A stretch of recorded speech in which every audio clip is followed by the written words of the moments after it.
Hi all, welcome back to my YouTube channel. ಇವತ್ತಿನ vlog ಏನಂದರೆ spicy ಆಗಿರೋ tomato chutney ಮಾಡೋದು ಹೇಗಂತ ನಾನಿವತ್ತು ನಿಮಗೆ ಹೇಳ್ಕೊಡ್ತಾ ಇದ್ದೀನಿ.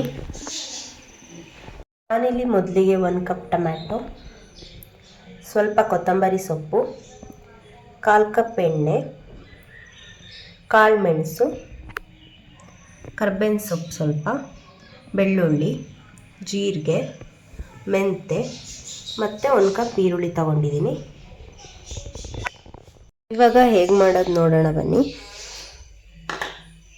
ಮೊದಲಿಗೆ 1/4 ಕಪ್ ಎಣ್ಣೆ ಸ್ವಲ್ಪ ಬಿಸಿ ಆಗಲಿ.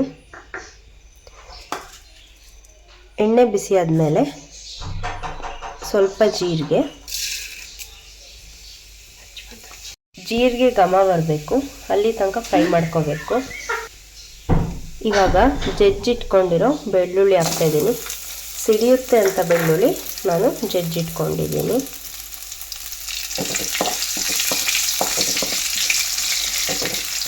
ಬೆಳ್ಳುಳ್ಳಿ ಸ್ವಲ್ಪ ಫ್ರೈ ಆಗೋ ತನಕ ಬೆಳ್ಳುಳ್ಳಿ ಸ್ವಲ್ಪ ಫ್ರೈ ಆಗಬೇಕು. ಬೆಳ್ಳುಳ್ಳಿ ಫ್ರೈ ಆಗಿದೆ. ಇವಾಗ ಇದಕ್ಕೆ ಮೆಂತೆ ಆ್ಯಡ್ ಮಾಡ್ತಾಯಿದ್ದೀನಿ. ಮೆಂತೆನ ಸ್ವಲ್ಪ ಫ್ರೈ ಮಾಡ್ಕೊಳ್ಳೋಣ ಚೆನ್ನಾಗಿ.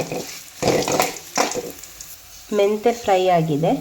ಇವಾಗ ಇದಕ್ಕೆ ಕಾಳು ಮೆಣಸು ಆ್ಯಡ್ ಮಾಡ್ತಾಯಿದ್ದೀನಿ. ನಾನು ವಾಶ್ ಮಾಡಿ ಇಟ್ಕೊಂಡಿದ್ದೆ, ಅದಕ್ಕೆ ಸಿಡಿತಾ ಇದೆ. ಇವಾಗ ಇದನ್ನು ಚೆನ್ನಾಗಿ ಫ್ರೈ ಮಾಡ್ಕೊಳ್ಳೋಣ.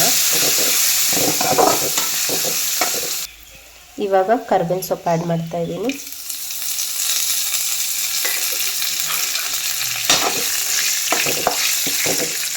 ಎಲ್ಲ ಚೆನ್ನಾಗಿ ಫ್ರೈ ಆಗಿದೆ.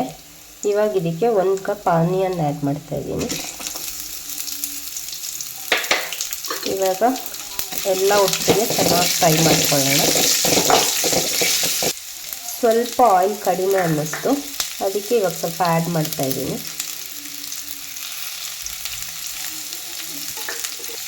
ಈರುಳ್ಳಿ ಬೇಗ ಫ್ರೈ ಆಗಲಿ ಅಂತ ಸ್ವಲ್ಪ ಸಾಲ್ಟ್ ಆ್ಯಡ್ ಮಾಡ್ತಾಯಿದ್ದೀನಿ.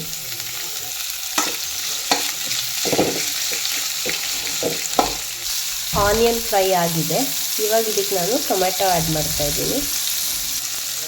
ಇವಾಗ 1 ಕಪ್ ಟೊಮೆಟೊ ಹಾಕ್ತಾಯಿದ್ದೀನಿ ಇದಕ್ಕೆ.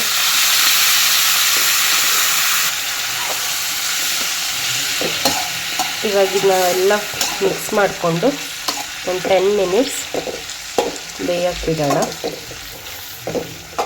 ಟೊಮೊಟೊ ಫ್ರೈ ಆಗಿದೆ.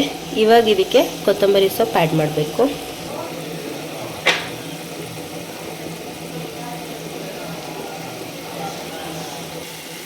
ಸ್ವಲ್ಪ ಅರಿಶಿನ ಆ್ಯಡ್ ಮಾಡೋಣ ಲಾಸ್ಟಿಗೆ. ಎಲ್ಲ ಫ್ರೈ ಆಗಿದೆ ಚೆನ್ನಾಗಿ. ಇವಾಗ ಇದನ್ನ ಹಾರಕ್ಕೆ ಇಟ್ಕೊಳ್ಳೋಣ ಒಂದು ದೊಡ್ಡ ಪ್ಲೇಟಿಗೆ ಹಾಕಿ.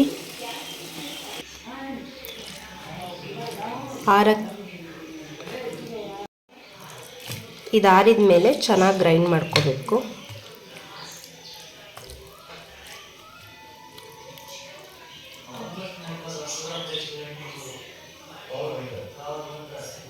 ತಣ್ಣಗಾಗಿದೆ. ಇವಾಗ ಇದನ್ನ ಗ್ರೈಂಡ್ ಮಾಡ್ಕೊಳ್ಳೋಣ. ಸ್ವಲ್ಪ ಇದಕ್ಕೆ ಇವಾಗ ನೀರು ಆ್ಯಡ್ ಮಾಡ್ತಾಯಿದ್ದೀನಿ. ಸ್ಪೈಸಿ ಆಗಿರೋ ಟೊಮೆಟೊ ಚಟ್ನಿ ರೆಡಿಯಾಗಿದೆ. ನೀವು ಇದನ್ನ ಚಪಾತಿ, ಬಿಸಿ ಅನ್ನಗೆ ಸರ್ವ್ ಮಾಡ್ಬೋದು. ನಿಮಗೆ ನಾನು ಮಾಡಿರೋ ರೆಸಿಪಿ ಇಷ್ಟ ಆಗಿದರೆ ಲೈಕ್ ಮಾಡಿ, ಶೇರ್ ಮಾಡಿ, ಕಮೆಂಟ್ ಮಾಡಿ ಮತ್ತು ನನ್ನ ಚಾನಲ್ನ ಸಬ್ಸ್ಕ್ರೈಬ್ ಮಾಡಿ.